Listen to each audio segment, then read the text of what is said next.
नमस्कार दोस्तों। आज की कहानी का शीर्षक है look for the third alternative, यानी तीसरे विकल्प को खोजना। ये कहानी famous book 7 habits of highly effective people से ली गई है। कई बार रिश्तों में या दो संस्थाओं में ऐसा होता है कि दोनों पार्टीज अलग अलग प्रायोरिटी रखती हैं और हम ये निर्णय नहीं ले पाते कि किसकी प्रायोरिटी हमें माननी चाहिए।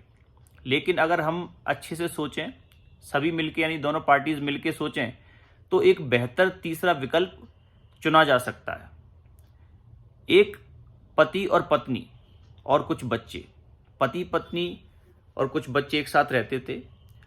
पिछले 1 साल से पति प्लान कर रहा था कि पूरी फैमिली फिशिंग के लिए जाएगी। उसने वहां पर रिजॉर्ट भी बुक कर लिया था और एक बोट भी बुक की थी।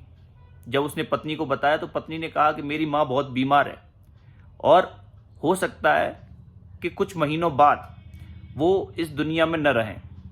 पति ने कहा कि लेकिन हम 1 साल से फिशिंग के लिए प्लान कर रहे हैं, बच्चों की खुशी के लिए, मेरी खुशी के लिए। क्या तुम फिशिंग के लिए नहीं जा सकती? पत्नी बोली, फिशिंग से कहीं ज़्यादा मेरी माँ महत्वपूर्ण है। पति ने कहा कि तुम्हारा पति और बच्चे तुम्हारी माँ से अधिक महत्वपूर्ण है। और अल्टीमेटली दोनों ने निर्णय लिया कि पति और बच्चे फिशिंग के लिए गए और उनकी माँ अपनी माँ को देखने के लिए गई। लेकिन मित्रों, इस स्थिति में दोनों ही असंतुष्ट थे। न पति और बच्चे पूरा एंजॉय कर पाए क्योंकि उन्हें कमी थी कि उनकी पत्नी और बच्चों की माँ वहाँ पर उपलब्ध नहीं थी, और बच्चों की माँ को भी महसूस हुआ कि शायद वो कुछ छोड़ रहे हैं। यानी दोनों ही असंतुष्ट थे। अब इसी स्थिति को अगर हम दूसरे एंगल से देखें, दूसरे नज़रिए से देखें, तो एक तीसरा विकल्प हो सकता था। उदाहरण के लिए पति कहता कि अभी फिशिंग के लिए चलते हैं और विद इन 1 मंथ, 1 महीने के अंदर अंदर मैं ऑफिस से छुट्टी ले लूंगा, बच्चों की देखभाल करूंगा और तुम बेफिक्र होकर अपनी माँ के पास जा सकती हो।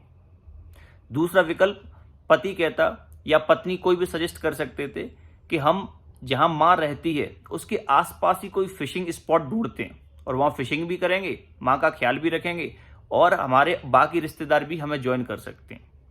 मित्रों, हमेशा हमें out of the box thinking करना चाहिए और थर्ड बेस्ट अल्टरनेटिव का चयन करना चाहिए जिससे दोनों पार्टियां संतुष्ट हों। नमस्कार।